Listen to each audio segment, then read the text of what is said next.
Punjabi radio US से सुन रहे सारी ਸਰੋਤਿਆਂ ਨੂੰ ਬਲਵਿੰਦਰ ਕੌਰ ਵੱਲੋਂ ਪਿਆਰ ਭਰੀ ਸਤਿ ਸ਼੍ਰੀ ਅਕਾਲ। ਪ੍ਰੋਗਰਾਮ ਖਬਰ ਤੇ ਨਜ਼ਰ ਦੇ ਵਿੱਚ ਸਾਡੇ ਨਾਲ ਹੋਣਗੇ ਬਲਤੇਜ ਪੰਨੂ ਜੀ ਪਟਿਆਲਾ ਸਟੂਡੀਓ ਤੋਂ।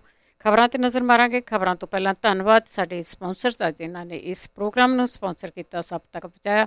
ਟਰਕੀਆਣਾ ਇਮੀਗ੍ਰੇਸ਼ਨ ਲਾ ਫਰਮ 4159090503, ਜੈਂਡਰ ਹੋਮ ਲੋਨ ਵਾਲੇ ਮੋਹਨ ਚੀਮਾ ਜੀ 5599052575, ਗੁਰਚਰਨ ਸਿੰਘ ਜੀ ਬੇਕਰਸਫੀਲਡ, ਮਨਜੀਤ ਸਿੰਘ ਦੀਵਾਨਾ ਫਰਜ਼ਨੋ, ਸਤਨਾਮ ਸਿੰਘ ਸ਼ੇਰਗਿੱਲ ਸਲਮਾ, ਗੁਰਦੀਪ ਸਿੰਘ ਪੈਰਦੀ ਕਲੋਵਸ, ਖਾਲਸਾ ਇੰਸ਼ੋਰੈਂਸ ਏਜੰਸੀ ਸੈਨੋ ਜੇ 4082722500। ਇਹਨਾਂ ਤੋਂ ਕਾਰਾਂ ਦੀ ਬਿਜ਼ਨਸ ਦੀ ਹੈਲਥ ਦੀ ਇੰਸ਼ੋਰੈਂਸ ਕਰਵਾ ਸਕਦੇ ਹੋ। ਬਹੁਤ ਬਹੁਤ ਆਪ ਸਭ ਦਾ ਧੰਨਵਾਦ। ਪ੍ਰੋਗਰਾਮਾਂ ਨੂੰ ਸਪਾਂਸਰ ਕੀਤਾ, ਸਭ ਤੱਕ ਪਹੁੰਚਾਇਆ। ਸਾਡੇ ਨਾਲ ਜੁੜ ਚੁੱਕੇ ਨੇ ਬਲਤੇਜ ਪੰਨੂ। ਸਤਿ ਸ਼੍ਰੀ ਅਕਾਲ, ਸਵਾਗਤ ਹੈ। ਸਤਿ ਸ਼੍ਰੀ ਅਕਾਲ ਜੀ, ਧੰਨਵਾਦ ਜੀ, ਬਹੁਤ ਮਿਹਰਬਾਨੀ। ਸਭ ਤੋਂ ਪਹਿਲਾਂ ਗੱਲ ਕਰੀਏ ਕੇਜਰੀਵਾਲ ਦੇ ਬਿਆਨਾਂ ਦੇ ਬਾਅਦ ਜੋ ਹੋ ਹੱਲਾ ਮਚ ਰਿਹਾ ਆ। ਜਿੰਨੇ ਵੀ ਵੈੱਬ ਪੋਰਟਲ ਆ ਉੱਥੇ ਆ ਕੇ ਬੈਠ ਗਏ ਲੋਕ, ਤੇ ਨਾਲ ਦੀ ਨਾਲ ਸਿਆਸੀ ਪਾਰਟੀਆਂ ਦੇ ਵਿੱਚ ਬੜਾ ਘਮਸਾਨ ਮਚਿਆ ਹੋਇਆ ਆ। ਦੇਖੋ, ਜਿਹੜੇ ਤਾਂ ਐਲਾਨ ਨੇ ਉਹ ਚੋਣਾਂ ਤੋਂ ਪਹਿਲਾਂ ਅਕਸਰ ਸਿਆਸੀ ਪਾਰਟੀਆਂ ਜਿਹੜੀਆਂ ਉਹ ਕਰਦੀਆਂ ਨੇ। ਬਿਨਾਂ ਕਿਸੇ ਸ਼ੱਕ ਦੇ ਪੰਜਾਬੀਆਂ ਨੂੰ ਇਹਨਾਂ ਐਲਾਨਾਂ ਦੇ ਉੱਤੇ ਬਹੁਤ ਨੇੜੇ ਤੋਂ ਨਿਗਾਹ ਰੱਖਣੀ ਚਾਹੀਦੀ ਆ। ਇਹਦਾ ਮੁਲਾਂਕਣ ਜਿਹੜਾ ਉਹ ਕਰਨਾ ਬੜਾ ਜ਼ਰੂਰੀ ਹੈ। ਕਿ ਪੰਜਾਬੀ ਮੁਲਾਂਕਣ ਕਰਦੇ ਆ, ਇਹ ਆਪਣੇ ਆਪ ਦੇ ਵਿੱਚ ਵੱਡਾ ਜਿਹੜਾ ਉਹ ਸਵਾਲ ਹੈ। ਨਹੀਂ ਜਿਹੜਾ ਦੀ ਉਹ ਕਰਦੇ। ਇੱਥੇ ਜਿਹੜਾ ਮੁਲਾਂਕਣ ਹੋ ਰਿਹਾ ਉਹ ਸਿਆਸੀ ਪਾਰਟੀਆਂ ਕਰ ਰਹੀਆਂ ਨੇ। ਪੰਜਾਬੀ ਨਹੀਂ ਅਜੇ ਜਿਹੜਾ ਇਸ ਮਾਮਲੇ ਦੇ ਉੱਤੇ ਕਿਸੇ ਕਿਸਮ ਦਾ ਜਿਹੜਾ ਉਹ ਮੁਲਾਂਕਣ ਕਰ ਰਹੇ ਜਾਂ ਇਹਦੀ ਚੀਰ ਫਾੜ ਕਰ ਰਹੇ, ਕੀ ਉਹਨਾਂ ਲਈ ਸਹੀ ਹੈ, ਕੀ ਉਹਨਾਂ ਲਈ ਗਲਤ ਹੈ। ਸਾਰੀਆਂ ਸਿਆਸੀ ਪਾਰਟੀਆਂ ਆਪੋ ਆਪਣਾ ਜ਼ੋਰ ਲਾਉਂਦੀਆਂ ਨੇ। ਜੇ ਆ ਕੇ ਅਰਵਿੰਦ ਕੇਜਰੀਵਾਲ ਨੇ ਇੱਥੇ ਐਲਾਨ ਜਿਹੜਾ ਕਰਤਾ ਕਿ 300 ਯੂਨਿਟ ਅਸੀਂ ਬਿਜਲੀ ਦੇ ਮੁਫਤ ਦੇਵਾਂਗੇ, ਤੇ ਹੱਦ ਇਸ ਗੱਲ ਦੀ ਹੋਈ ਪਈ ਆ ਕਿ ਇੱਥੇ ਕੁਝ ਜਿਹੜੇ WW ਚੈਨਲ ਨੇ ਜਾਂ ਇੱਥੇ ਪੱਤਰਕਾਰਾਂ ਦੇ ਗਰੁੱਪਾਂ ਦੇ ਵਿੱਚ ਹੋ ਹੱਲਾ ਮਚਿਆ ਹੋਇਆ। ਕੋਈ ਕਹਿੰਦਾ ਜੀ ਕੋਈ ਮੈਨੂੰ ਕੱਢ ਕੇ ਦਿਓ ਕਿ 300 ਯੂਨਿਟ ਕਿਹੜੇ ਘਰ ਦੇ ਵਿੱਚ ਫੁੱਕਦੇ ਆ। ਸਾਰਿਆਂ ਦੇ 300 ਉੱਪਰ ਜਿਹੜੇ ਉਹ ਫੁੱਕਦੇ ਆ। 301 ਆ ਗਿਆ ਫਿਰ ਕਿੰਨਾ ਬਿੱਲ ਆਊਗਾ, 300 ਇੰਨੇ ਆ ਗਏ ਫਿਰ ਕਿੰਨਾ ਜਿਹੜਾ ਉਹ ਬਿੱਲ ਆਊਗਾ। ਬਜਾਏ ਇਹਦੇ ਇਹ ਦੇਖਣ ਦੇ ਕਿ ਜਿਵੇਂ ਇਹਨਾਂ ਨੇ ਰਾਜਕੁਮਾਰ ਵੇਰਕਾ ਦਿੱਲੀ ਭੇਜਤਾ ਕਾਂਗਰਸ ਵਾਲਿਆਂ ਨੇ, ਉਹ ਉੱਥੇ ਕਹੀ ਜਾਂਦਾ ਵੀ ਇੱਥੇ ਕੋਈ ਬਿਜਲੀ ਦੇ ਰੇਟ ਜਿਹੜੇ ਉਹ ਰੀਜ਼ਨੇਬਲ ਹੈ ਨਹੀਂ ਗੇ। ਕਿੱਥੋਂ ਦੇਖ ਕੇ ਕਹਿ ਰਿਹਾ ਜੀ? ਸਿਰਫ ਪ੍ਰੈਸ ਕਾਨਫਰੰਸ ਕਰਕੇ। ਉਧਰ ਇੱਥੇ ਜਿਹੜੇ ਬਾਅਦ ਦੇ ਵਿੱਚ ਮਿਸਟਰ ਚੀਮਾ ਤੇ ਵਿਕਰਮ ਮਜੀਠੀਆ ਹੋਰੀ ਉਹ ਪ੍ਰੈਸ ਕਾਨਫਰੰਸ ਕਰ ਰਹੇ ਆ। ਇਹ ਕਹਿ ਰਹੇ ਆ ਕਿ ਇਹ ਝੂਠ ਬੋਲ ਰਹੇ ਆ। ਉਹ ਕਹਿ ਰਹੇ ਆ ਝੂਠ ਬੋਲ ਰਹੇ ਆ ਜਿਨ੍ਹਾਂ ਨੇ ਰਾਜ ਕਰਾਂਗੇ 25 ਸਾਲ ਦੀ ਯੋਜਨਾ ਦੇ ਤਹਿਤ 25 ਸਾਲਾਂ ਦੇ ਵਾਸਤੇ ਪੰਜਾਬੀਆਂ ਦੇ ਹੱਥ ਐਸੇ ਨੂੜ ਦਿੱਤੇ ਕਿ ਉਹਦੇ ਵਿੱਚੋਂ ਪੰਜਾਬੀਆਂ ਦਾ ਨਿਕਲ ਸਕਣਾ ਔਖਾ ਹੋ ਰਿਹਾ। ਇਹ ਰਿਐਲਿਟੀ ਹੈ ਕਿ ਬਹੁਤ ਸਾਰੇ ਲੋਕਾਂ ਦੇ ਕਨੈਕਸ਼ਨ ਗਰੀਬਾਂ ਦੇ ਕੱਟੇ ਗਏ ਕਿਉਂਕਿ ਉਹ ਬਿੱਲ ਨਹੀਂ ਦੇ ਸਕਦੇ ਸੀ। ਉਹਨਾਂ ਨੂੰ ਡਿਫਾਲਟਰ ਕਰਾਰ ਦੇ ਦਿੱਤਾ। ਜਿਹੜੇ ਬਿਜਲੀ ਬੋਰਡ ਨੇ ਡਿਫਾਲਟਰ ਹੋਣ ਕਰਕੇ ਉਹਨਾਂ ਦੇ ਅੱਗੋਂ ਕਨੈਕਸ਼ਨ ਨਹੀਂ ਲੱਗ ਸਕਦੇ। ਕੋਈ ਸੋਚਦਾ ਸਕਦਾ ਕਿ ਪੰਜਾਬ ਦੇ ਵਿੱਚ ਕਿੰਨੇ ਘਰ ਨੇ ਇਹੋ ਜਿਹੇ ਜਿਨ੍ਹਾਂ ਦੀ ਬਿਜਲੀ ਕੱਟੀ ਗਈ, ਉਹ ਬਿਨਾਂ ਬਿਜਲੀ ਤੋਂ ਰਹਿ ਰਹੇ ਨੇ। 43-44 ਡਿਗਰੀ ਤਾਪਮਾਨ ਦੇ ਵਿੱਚ ਉਹ ਕਿਵੇਂ ਬਿਜਲੀ ਤੋਂ ਬਿਨਾਂ ਰਹਿ ਰਹੇ ਆ, ਕਿਉਂ ਰਹਿ ਰਹੇ ਆ? ਇਹ ਵੱਡਾ ਸਵਾਲ ਹੈ ਕਿ ਇੰਨੀ ਮਹਿੰਗੀ ਜਿਹੜੀ ਉਹ ਬਿਜਲੀ ਹੋ ਗਈ। ਜਿਨ੍ਹਾਂ ਨੇ ਕੰਟਰੈਕਟ ਸਾਈਨ ਕੀਤੇ ਉਹ ਵੀ ਭੁੜਕ ਰਹੇ ਆ। ਜਿਨ੍ਹਾਂ ਨੇ ਵਾਅਦਾ ਇਹ ਕੀਤਾ ਸੀਗਾ ਕਿ ਅਸੀਂ ਜਿਹੜਾ ਆ ਕੇ ਇਹਨਾਂ ਨੂੰ ਰਿਵਾਈਜ਼ ਕਰਾਂਗੇ ਤੇ ਜੇ ਜ਼ਰੂਰਤ ਪਈ ਕੈਂਸਲ ਕਰ ਦਾਂਗੇ, ਭੁੜਕ ਉਹ ਵੀ ਰਹੇ ਆ। ਉਹਨਾਂ ਨੇ ਕੀ ਕੀਤਾ ਪਿਛਲੇ ਸਾਲਾਂ ਦੇ ਦੌਰਾਨ ਇਹ ਕੋਈ ਨਹੀਂ ਜਿਹੜਾ ਜੀ ਉਹ ਦੱਸ ਰਿਹਾ। ਪੰਜਾਬੀਆਂ ਨੂੰ ਇਹਦੇ ਉੱਤੇ ਵਿਚਾਰ ਚਰਚਾ ਹਰੇਕ ਚੀਜ਼ ਦੇ ਉੱਤੇ ਜਦੋਂ ਵੀ ਸਿਆਸੀ ਪਾਰਟੀਆਂ ਕਰਨਗੀਆਂ ਉਹ ਕਰਨਾ ਬੜਾ ਜ਼ਰੂਰੀ ਹੈ। ਲੋਕਾਂ ਦੇ ਵਿੱਚ ਅਵੇਅਰਨੈਸ ਹੋਣੀ ਜਿਹੜੀ ਬੜੀ ਜ਼ਰੂਰੀ ਆ।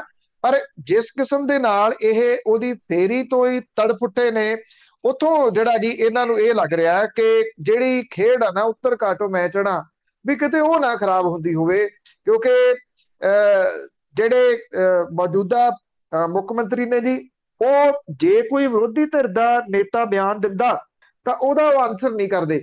ਆਨਸਰ ਉਹ ਕਦੋਂ ਕਰਦੇ ਆ? ਜਦੋਂ ਕੋਈ ਅਕਾਲੀ ਦਲ ਬਾਦਲ ਦਾ ਪ੍ਰਧਾਨ ਜਿਹੜਾ ਜੀ ਉਹ ਬਿਆਨ ਦੇਵੇ, ਉਹਦੇ ਉੱਤੇ ਹੀ ਰਿਐਕਟ ਕਰਦੇ ਆ। ਕਿਉਂਕਿ ਉਹ ਦੱਸਣ ਦੀ ਕੋਸ਼ਿਸ਼ ਦੇ ਵਿੱਚ ਰਹਿੰਦੇ ਆ ਕਿ ਵਿਰੋਧੀ ਧਿਰ ਜਿਹੜੀ ਆ ਜੀ ਉਹ ਕਿਹੜੀ ਆ। ਉਹਨਾਂ ਦਾ ਜਿਹੜੀ ਪੂਰੀ ਕੋਸ਼ਿਸ਼ ਹੁੰਦੀ ਵੀ ਜੇ ਮੇਰੀ ਸਰਕਾਰ ਨਾ ਆਵੇ ਤੇ ਘੱਟੋ ਘੱਟ ਇਹਨਾਂ ਦੀ ਜਿਹੜੀ ਉਹ ਆ ਜੇ। ਇਹ ਮਿਲੀ ਭੁਗਤ ਹੈ ਜਿਹੜੀ ਇੱਥੇ ਪੰਜਾਬ ਦੇ ਵਿੱਚ ਚੱਲ ਰਹੀ ਆ, ਔਰ ਉਹਨੂੰ ਲੈ ਕੇ ਹੀ ਇਹ ਜਿਹੜੀ ਤੜਫਾਹਟ ਆ ਉਹ ਇੱਕੋ ਜੀ ਦਿਸ ਰਹੀ ਆ। ਮੈਂ ਫਿਰ ਕਹੂੰਗਾ ਕਿ ਇਹਦੇ ਉੱਤੇ ਜਿੱਥੋਂ ਤੱਕ ਐਨਾਲਿਸਿਸ ਆ ਉਹ ਹੋਣਾ ਬੜਾ ਜ਼ਰੂਰੀ ਹੈ। ਅੱਗੇ ਚੱਲ ਕੇ ਆਪਾਂ ਵੀ ਥੋੜਾ ਕਰਦੇ ਹਾਂ ਕਿ ਮੁਫਤ ਬਿਜਲੀ ਜਿਹੜੀ ਆ ਉਹਦਾ ਐਕਚੁਅਲੀ ਜਿਹੜਾ ਇਹ ਢਾਂਚਾ ਕੀ ਆ, ਕਿਵੇਂ ਜਿਹੜਾ ਉਹ ਪੰਜਾਬ ਕਰਦਾ ਰਿਹਾ, ਉਹ ਤੁਸੀਂ ਤੱਥਾਂ ਦੇ ਉੱਤੇ ਆਧਾਰਿਤ ਗੱਲ ਜਿਹੜੀ ਕਰੋ ਉਹ ਬੜੀ ਜ਼ਰੂਰੀ ਆ, ਕਰਨੀ ਬਹੁਤ ਜ਼ਰੂਰੀ ਆ। ਪਰ ਉਂਝ ਹੀ ਤੁਸੀਂ ਹਾਲ ਕਰਕੇ ਪੈ ਜਾਓ ਕਿ ਉਹ ਅਨਾਉਂਸਮੈਂਟ ਹੀ ਨਹੀਂ ਕਰ ਸਕਦਾ, ਇਉਂ ਤਾਂ ਕਿਸੇ ਨੂੰ ਨਹੀਂ ਨਾ ਰੋਕਿਆ ਜਾ ਸਕਦਾ। ਆਫਟਰ ਆਲ ਉਹ ਵੀ ਇੱਕ ਸਿਆਸੀ ਪਾਰਟੀ ਆ। ਸਿਆਸੀ ਪਾਰਟੀਆਂ ਨੇ ਆਪੋ ਆਪਣੇ ਵੋਟਰ ਜਿਹੜੇ ਨੇ ਜਾਂ ਵੋਟਰਾਂ ਨੂੰ ਲੁਭਾਉਣ ਦੇ ਵਾਸਤੇ ਉਹਨਾਂ ਨੇ ਇਸ ਤਰ੍ਹਾਂ ਦੇ ਪ੍ਰੋਗਰਾਮ ਉਲੀਕਣੇ ਹੀ ਹੁੰਦੇ ਆ। ਉਹ ਐਕਸੈਪਟ ਹੁੰਦੇ ਨੇ ਜਾਂ ਨਹੀਂ, ਉਹ ਲੋਕਾਂ ਤੇ ਛੱਡ ਦਿੱਤਾ ਜਾਵੇ। ਤੇ ਲੋਕ ਕਿਹੜੇ ਪੁੱਛਦੇ ਆ ਬਾਅਦ ਵਿੱਚ, ਜਿੰਨੇ ਵਾਅਦੇ ਕੀਤੇ ਆ ਤੁਸੀਂ ਉਹ ਪੂਰੇ ਨਹੀਂ ਹੋਏ। ਪਿਛਲੀਆਂ ਪਾਰਟੀਆਂ ਨੂੰ ਕਿਹੜਾ ਪੁੱਛਿਆ, ਉਹਨਾਂ ਨੂੰ ਪਤਾ ਇਹ ਨਹੀਂ, ਇਹ ਵੀ ਨਹੀਂ ਪੁੱਛਣਾ ਹੈਗਾ। ਸੋ ਤੜਪਾਹਟ ਤਾਂ ਇਹੀ ਆ ਵੀ ਵਾਕਿਆ ਹੀ ਕੋਈ ਹੋਰ ਨਾ ਆ ਜਾਏ। ਤਾਂ ਰਾਹੁਲ ਗਾਂਧੀ ਦੀ ਨਵਜੋਤ ਸਿੱਧੂ ਦੇ ਨਾਲ ਮੀਟਿੰਗ ਸੀਗੀ, ਉਹ ਹੋਈ ਨਹੀਂ ਕਹਿੰਦੇ। ਐਕਚੁਅਲੀ ਇਹ ਆਪਣੇ ਆਪ ਦੇ ਵਿੱਚ ਇੱਕ ਚਰਚਾ ਦਾ ਵਿਸ਼ਾ ਜਿਹੜਾ ਜੀ ਉਹ ਬਣਿਆ ਹੋਇਆ ਕਿ ਇੱਥੋਂ ਨਵਜੋਤ ਸਿੰਘ ਸਿੱਧੂ ਹੋਰੀ ਇਹ ਕਹਿ ਕੇ ਗਏ ਆ, ਮੀਡੀਆ ਵਾਲਿਆਂ ਨੂੰ ਹੱਥ ਹਿਲਾ ਕੇ ਗਏ ਆ ਕੈਮਰਿਆਂ ਕੁਮਰਿਆਂ ਮੂਹਰੇ ਕਿ ਮੈਨੂੰ ਸੱਦਿਆ ਹਾਈ ਕਮਾਂਡ ਨੇ ਤੇ ਰਾਹੁਲ ਗਾਂਧੀ ਦੇ ਨਾਲ ਮੇਰੀ ਮੀਟਿੰਗ ਆ। ਕੱਲ ਬੇਸ਼ੱਕ ਖਬਰਾਂ ਵਾਲੇ ਮਾਮਲੇ ਦੇ ਵਿੱਚ ਬਹੁਤ ਰੁੱਝਿਆ ਹੋਇਆ ਦਿਨ ਸੀਗਾ, ਕਿਉਂਕਿ ਚੈਨਲ ਹੋ ਗਏ, ਖਬਰਾਂ ਹੋ ਗਈਆਂ, ਉਹ ਸਾਰੀਆਂ ਅਰਵਿੰਦ ਕੇਜਰੀਵਾਲ ਦੀ ਫੇਰੀ ਦੇ ਮਗਰ ਲੱਗੀਆਂ ਰਹੀਆਂ। ਉਹ ਵੱਡੀ ਖਬਰ ਸੀ। ਨਾਲ ਦੀ ਨਾਲ ਚਰਚੇ ਇਹ ਵੀ ਚੱਲਦੇ ਰਹੇ ਕਿ ਨਵਜੋਤ ਸਿੰਘ ਸਿੱਧੂ ਦੀ ਮੀਟਿੰਗ ਦਾ ਕੀ ਬਣਿਆ, ਉਹ ਮੀਟਿੰਗ ਖਤਮ ਹੋਈ ਕਿ ਨਹੀਂ ਹੋਈ। ਸ਼ਾਮ ਤੱਕ ਜਦੋਂ 5:15 ਵਜੇ ਦੇ ਕਰੀਬ ਫਲਾਈਟ ਉੱਡੀ ਜਿਹੜੀ ਅਰਵਿੰਦ ਕੇਜਰੀਵਾਲ ਦੀ ਚੰਡੀਗੜ੍ਹ ਤੋਂ ਦਿੱਲੀ ਦੇ ਵਾਸਤੇ, ਉਦੋਂ ਬਾਅਦ ਖਬਰਾਂ ਵਾਲੇ ਦੂਜੇ ਪਾਸੇ ਹੋਏ ਤੇ ਇਹ ਪਤਾ ਲਾਉਣ ਲੱਗ ਪਏ ਕਿ ਨਵਜੋਤ ਸਿੰਘ ਸਿੱਧੂ ਹੋਰਾਂ ਦਾ ਕੀ ਬਣਿਆ। ਸ਼ਾਮ ਹੁੰਦਿਆਂ ਜਿਹੜੇ ਇੱਥੋਂ ਦੇ ਨੈਸ਼ਨਲ ਚੈਨਲ ਨੇ ਉਹਨਾਂ ਨੇ ਰਾਹੁਲ ਗਾਂਧੀ ਹੋਰਾਂ ਨੂੰ ਵਿਖਾਤਾ, ਜਿਹੜੇ ਕਿ ਆਪਣੀ ਕਾਰ ਦੇ ਵਿੱਚ ਆਪ ਹੀ ਚਲਾ ਕੇ ਜਾ ਰਹੇ ਸੀ, ਇਹ ਕਹਿ ਕੇ ਕੈਮਰੇ ਮੂਹਰੇ ਕਿ ਅੱਜ ਤੱਕ ਕੋਈ ਪ੍ਰੋਗਰਾਮ ਹੀ ਫਿਕਸ ਨਹੀਂ ਸੀਗਾ ਨਵਜੋਤ ਸਿੰਘ ਸਿੱਧੂ ਦੇ ਨਾਲ। ਉਹਨਾਂ ਦਾ ਇਹ ਕਹਿਣਾ ਇਹ ਆਪਣੇ ਆਪ ਦੇ ਵਿੱਚ ਇੱਕ ਵੱਡੀ ਖਬਰ ਜਿਹੜੀ ਸੀ ਉਹ ਬਣਾ ਗਿਆ ਕਿ ਨਵਜੋਤ ਸਿੰਘ ਸਿੱਧੂ ਹੋਰੀ ਤਾਂ ਤੁਰੇ ਸੀਗੇ ਪੰਜਾਬ ਤੋਂ ਮੁਲਾਕਾਤ ਕਰਨ ਦੇ ਵਾਸਤੇ, ਫਿਰ ਉਹ ਕਿੱਥੇ ਗਏ। ਇਹ ਵੱਡਾ ਜਿਹੜਾ ਜੀ ਉਹ ਸਵਾਲ ਖੜਾ ਹੋ ਗਿਆ ਕਿ ਕੀ ਉਹਨਾਂ ਦੀ ਜੇ ਮੁਲਾਕਾਤ ਨਹੀਂ ਹੋਈ ਤੇ ਫਿਰ ਦਿੱਲੀ ਉਹ ਕਿੱਥੇ ਨੇ, ਉਹ ਕਿੱਥੇ ਠਹਿਰੇ ਹੋਏ ਨੇ। ਕੁਝ ਸੂਤਰ ਇਹ ਵੀ ਕਹਿੰਦੇ ਆ ਕਿ ਉਹਨਾਂ ਦੀ ਪ੍ਰਿਯੰਕਾ ਗਾਂਧੀ ਵਾਡਰਾ ਦੇ ਨਾਲ ਜ਼ਿਆਦਾ ਜਿਹੜੀ ਜੀ ਉਹ ਹੈ ਤੇ ਉਹ ਉਹਨਾਂ ਦੇ ਨਾਲ ਮੁਲਾਕਾਤ ਕਰ ਸਕਦੇ ਆ, ਪਰ ਕੋਈ ਇਦਾਂ ਦੀ ਖਬਰ ਨਹੀਂ ਆਈ ਕਿ ਉਹਨਾਂ ਦੀ ਪ੍ਰਿਯੰਕਾ ਗਾਂਧੀ ਵਾਡਰਾ ਦੇ ਨਾਲ ਵੀ ਜਿਹੜੀ ਕੋਈ ਮੁਲਾਕਾਤ ਹੋਈ ਹੋਵੇ। ਨਵਜੋਤ ਸਿੰਘ ਸਿੱਧੂ ਵਾਲੀ ਧਿਰ ਖਾਮੋਸ਼ ਰਹੀ। ਕੈਪਟਨ ਅਮਰਿੰਦਰ ਸਿੰਘ ਹੋਰਾਂ ਵਾਲੀ ਜਿਹੜੀ ਧਿਰ ਸੀ ਉਹ ਕੱਛਾ ਵਜਾਉਣ ਲੱਗ ਗਈ। ਸ਼ਾਮ ਤੱਕ ਵੀ ਵੇਖਿਆ ਉਹ ਤਾਂ ਮਿਲੇ ਹੀ ਨਹੀਂ, ਉਹ ਤਾਂ ਦਿੱਲੀ ਗਏ ਤੇ ਰਾਹੁਲ ਗਾਂਧੀ ਨੇ ਤਾਂ ਕਹਿਤਾ ਵੀ ਮੇਰੀ ਕੋਈ ਮੁਲਾਕਾਤ ਹੀ ਨਹੀਂ ਹੋਈ। ਹੁਣ ਇਹਦੇ ਪਿੱਛੇ ਕੁਝ ਚੀਜ਼ਾਂ ਜਿਹੜੀਆਂ ਉਹ ਕੰਮ ਕਰ ਰਹੀਆਂ ਹੋ ਸਕਦੀਆਂ ਨੇ। ਇੱਕ ਤਾਂ ਇਹ ਵੀ ਹੋ ਸਕਦਾ ਹੈ ਕਿ ਹਾਈ ਕਮਾਂਡ ਨੇ ਨਵਜੋਤ ਸਿੰਘ ਸਿੱਧੂ ਹੋਰਾਂ ਨੂੰ ਅਰਵਿੰਦ ਕੇਜਰੀਵਾਲ ਦੀ ਫੇਰੀ ਕਰਕੇ ਪੰਜਾਬ ਤੋਂ ਲਾਂਭੇ ਕਰ ਲਿਆ ਕਿ ਕਿਤੇ ਉਹਨਾਂ ਦੇ ਨਾਲ ਮੁਲਾਕਾਤ ਨਾ ਹੁੰਦੀ ਹੋਵੇ ਇਹਨਾਂ ਦੀ।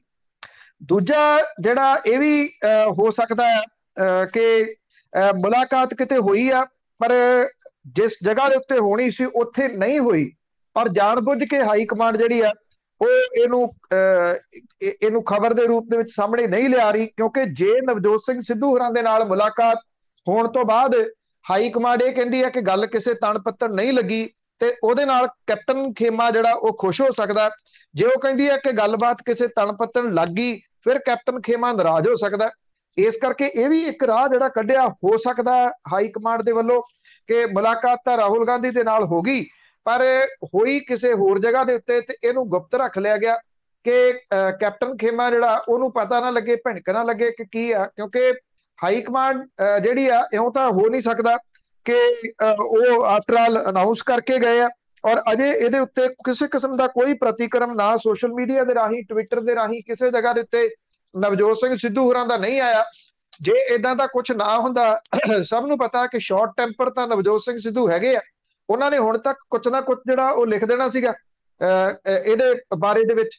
ਇਹ ਵੀ ਜਿਹੜਾ ਕਿਹਾ ਜਾ ਰਿਹਾ ਕਿ ਨਵਜੋਤ ਸਿੰਘ ਸਿੱਧੂ ਹੋਰੀ ਦਿੱਲੀ ਹਾਈ ਕਮਾਂਡ ਦੇ ਨਾਲ ਮੀਟਿੰਗ ਦਾ ਹੋਣ ਦਾ ਕਹਿ ਕੇ ਉਹ ਝਕਾਣੀ ਦੇ ਕੇ ਕੈਪਟਨ ਖੇਮੇ ਨੂੰ ਕਿਸੇ ਹੋਰ ਤਲਾਸ਼ ਦੇ ਵਿੱਚ ਨਿਕਲੇ ਹੋ ਸਕਦੇ ਆ।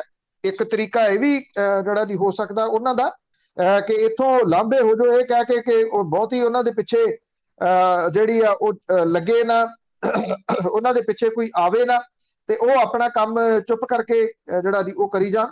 ਸੋ ਇਸ ਕਰਕੇ ਜਿਹੜਾ ਦੀ ਇਹ ਸਾਰੀਆਂ ਚੀਜ਼ਾਂ ਜਿਹੜੀਆਂ ਇਹਨਾਂ ਨੂੰ ਅੱਖੋਂ ਪਰੋਖੇ ਨਹੀਂ ਕੀਤਾ ਜਾ ਸਕਦਾ ਜੀ। ਸੋ ਅਗਲੇ ਕੁਝ ਘੰਟੇ ਜਿਹੜੇ ਨੇ ਜੀ ਉਹਦੇ ਵਿੱਚ ਕਾਫੀ ਕੁਝ ਸਾਹਮਣੇ ਆ ਜਾਣ ਦੇ ਆਸਾਰ ਨੇ ਇਹਦੇ ਸੰਬੰਧੀ, ਕਿ ਅਸਲ ਦੇ ਵਿੱਚ ਕੀ ਹੋਇਆ ਤੇ ਇਹ ਖਬਰਾਂ ਜਿਹੜੀਆਂ ਉਹ ਕਿਉਂ ਲੁਕੀਆਂ ਨੇ ਔਰ ਲਾਂਭੇ ਕਿਉਂ ਹੋਏ ਜੀ। ਕੁਛ ਤਾਂ ਹੈ ਜੀ ਵਿੱਚੋਂ ਵਿੱਚ ਇਹਨਾਂ ਦੀ ਹਾਈ ਕਮਾਂਡ ਦਾ। ਅੱਗੇ ਗੱਲ ਕਰਦੇ ਹਾਂ ਸੁਪਰੀਮ ਕੋਰਟ ਦੀ। ਉਸਨੇ ਕਿਹਾ ਕਿ ਖੁਰਾਕ ਨਿਯਮ ਆ ਜਿਹੜੇ ਉਹ ਕੀਤੇ ਜਾਣ ਫੰਡਾਮੈਂਟਲ ਰਾਈਟਸ ਦੇ ਵਿੱਚ, ਤੇ ਕੋਈ ਵੀ ਭੁੱਖਾ ਨਹੀਂ ਸੌਣਾ ਚਾਹੀਦਾ।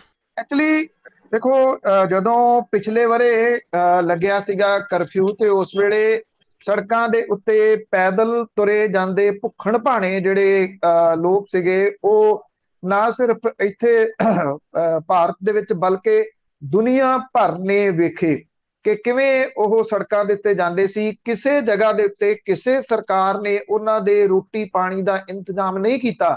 ਜੇ ਕਿਸੇ ਨੇ ਰੋਟੀ ਪਾਣੀ ਦਾ ਇੰਤਜ਼ਾਮ ਕੀਤਾ ਤੇ ਉਹ ਆਮ ਲੋਕ ਸੀ।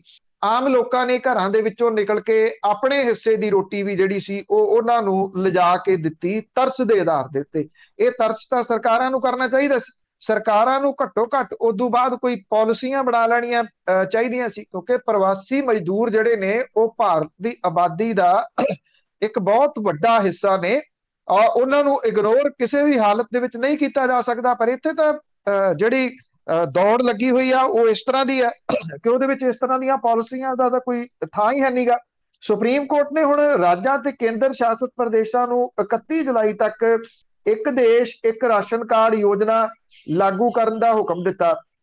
ਇਹ ਕਿਹਾ ਕਿ ਕੋਵਿਡ-19 ਦੀ ਸਥਿਤੀ ਜਾਰੀ ਰਹਿਣ ਤੱਕ ਪ੍ਰਵਾਸੀ ਮਜ਼ਦੂਰਾਂ ਨੂੰ ਮੁਫਤ ਵੰਡਣ ਲਈ ਸੁੱਕਾ ਰਾਸ਼ਨ ਮੁਹੱਈਆ ਜਿਹੜਾ ਉਹ ਕਰਵਾਇਆ ਜਾਵੇ। ਜਸਟਿਸ ਅਸ਼ੋਕ ਭੂਸ਼ਣ ਤੇ ਜਸਟਿਸ MR ਸ਼ਾਹ ਦੇ ਬੈਂਚ ਨੇ ਇਹ ਕਿਹਾ ਕਿ 3 ਵਿਅਕਤੀਆਂ ਦੀ ਅਪੀਲ ਦੇ ਉੱਤੇ ਕਈ ਨਿਰਦੇਸ਼ ਪਾਸ ਕੀਤੇ ਨੇ, ਜਿਹਦੇ ਵਿੱਚ ਕੇਂਦਰ ਤੇ ਰਾਜਾਂ ਨੂੰ ਪ੍ਰਵਾਸੀ ਮਜ਼ਦੂਰਾਂ ਲਈ ਖੁਰਾਕ ਸੁਰੱਖਿਆ, ਨਗਦੀ ਟ੍ਰਾਂਸਫਰ ਤੇ ਹੋਰ ਜਿਹੜੇ ਕਲਿਆਣਕਾਰੀ ਉਪਾਅ ਨੇ ਉਹ ਯਕੀਨੀ ਬਣਾਉਣ ਦੇ ਵਾਸਤੇ ਜਿਹੜਾ ਉਹ ਕਿਹਾ। ਅਪੀਲ ਦੇ ਵਿੱਚ ਇਹ ਵੀ ਕਿਹਾ ਗਿਆ ਕਿ ਪ੍ਰਵਾਸੀ ਮਜ਼ਦੂਰ ਕੋਵਿਡ-19 ਦੀ ਦੂਜੀ ਲਹਿਰ ਦੇ ਦੌਰਾਨ ਵੱਖ-ਵੱਖ ਹਿੱਸਿਆਂ ਦੇ ਵਿੱਚ ਕਰਫਿਊ ਤੇ ਲਾਕਡਾਊਨ ਲਾਏ ਜਾਣ ਕਰਕੇ ਸੰਕਟ ਦਾ ਸਾਹਮਣਾ ਕਰ ਰਹੇ ਨੇ। ਬੈਂਚ ਨੇ ਇਹ ਵੀ ਕਿਹਾ ਕਿ 31 ਜੁਲਾਈ ਤੱਕ ਜਿਹੜੇ ਗੈਰ ਸੰਗਠਿਤ ਖੇਤਰ ਦੇ ਵਿੱਚ ਮਜ਼ਦੂਰਾਂ ਦੀ ਰਜਿਸਟ੍ਰੇਸ਼ਨ ਲਈ ਜਿਹੜੀ NIC ਹੈ ਉਹਦੇ ਮਦਦ ਦੇ ਨਾਲ ਇੱਕ ਪੋਰਟਲ ਬਣਾਇਆ ਜਾਵੇ ਔਰ ਇਹ ਦੱਸਿਆ ਜਾਵੇ ਕਿ ਭਲਾਈ ਯੋਜਨਾਵਾਂ ਦਾ ਲਾਭ ਉਹਨਾਂ ਨੂੰ ਮਿਲ ਰਿਹਾ ਕਿ ਨਹੀਂ। ਰਾਜਾਂ UTs ਨੂੰ ਸੰਬੰਧਿਤ ਰਾਜਾਂ ਦੇ ਵਿੱਚ ਇਸ ਮਹਾਮਾਰੀ ਦੀ ਸਥਿਤੀ ਜਾਰੀ ਰਹਿਣ ਤੱਕ ਪ੍ਰਵਾਸੀ ਮਜ਼ਦੂਰਾਂ ਲਈ ਕਮਿਊਨਿਟੀ ਰਸੋਈਆਂ ਚਲਾਉਣ ਤੇ ਮਜ਼ਦੂਰਾਂ ਨੂੰ ਮੁਫਤ ਵੰਡ ਲਈ ਕੇਂਦਰ ਨੂੰ ਰਾਜਾਂ ਦੇ ਤੇ ਕੇਂਦਰ ਸ਼ਾਸਿਤ ਪ੍ਰਦੇਸ਼ਾਂ ਨੂੰ ਅਨਾਜ ਵੰਡਦੇ ਰਹਿਣ ਦੇ ਵਾਸਤੇ ਜਿਹੜਾ ਜੀ ਉਹ ਕਿਹਾ।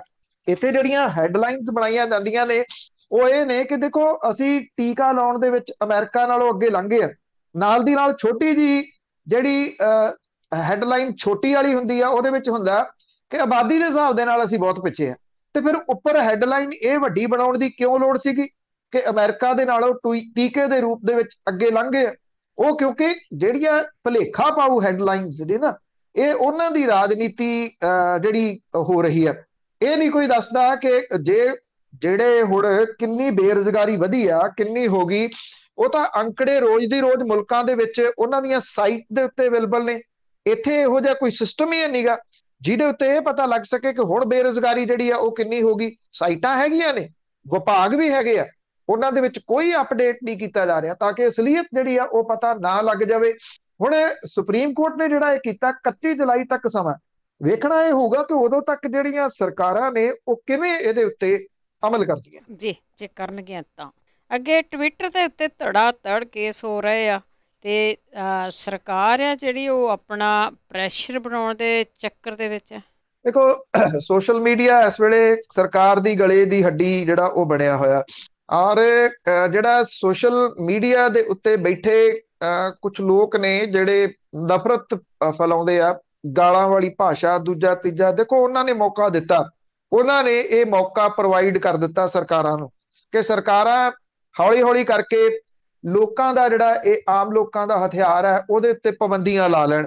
ਫੇਸਬੁੱਕ ਤੇ ਗੂਗਲ ਦੇ ਜਿਹੜੇ ਰਿਪਰੈਜ਼ੈਂਟੇਟਿਵ ਨੇ ਉਹਨਾਂ ਨੇ ਜਿਹੜੀ ਸੰਸਦੀ ਕਮੇਟੀ ਆ ਉਹਦੇ ਮੂਹਰੇ ਆਪਣਾ ਪੱਖ ਰੱਖਿਆ।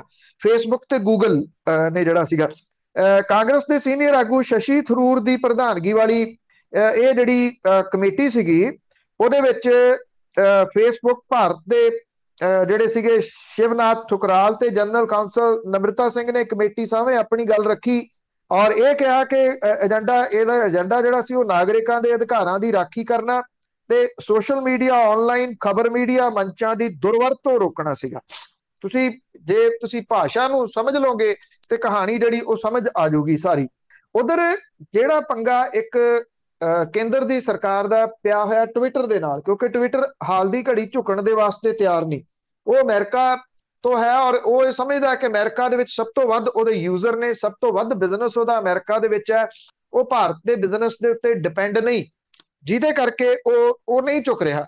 ਜੇ ਟਵਿੱਟਰ ਝੁਕਦਾ ਤੇ ਫਿਰ ਕਿਸੇ ਨੂੰ ਸੰਸਦੀ ਕਮੇਟੀ ਸਾਹਮਣੇ ਪੇਸ਼ ਹੋਣ ਦੀ ਵੀ ਜ਼ਰੂਰਤ ਨਹੀਂ ਰਹਿਣੀ, ਕਿਉਂਕਿ ਫਿਰ ਸਾਰੇ ਹੀ ਢਾਹ ਲਏ ਜਾਣੇ ਆ।